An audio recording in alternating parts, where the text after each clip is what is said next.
an economist, and I used to run a think tank in London, or a think network in London, a ThinkNet.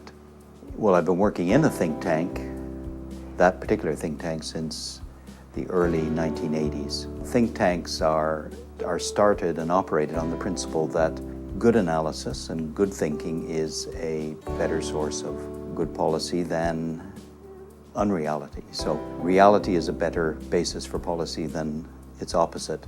But I think we've lost sight of that distinction in the past couple of years. All right, what do I think are the key challenges facing think tanks at present?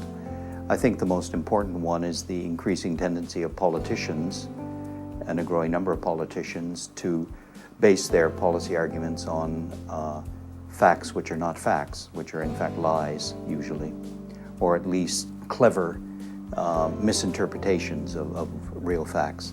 And I think we've seen a lot more of that in the past 2 years, and there'll be growing pressure to jettison it even more. So I think they have an important role to play.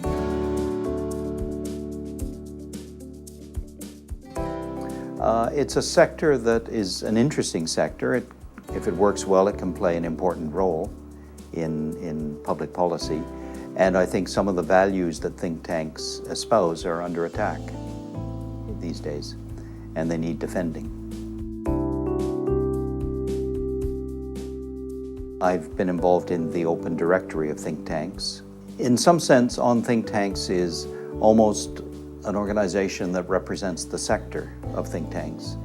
And it's a sector with boundaries that are not particularly well defined.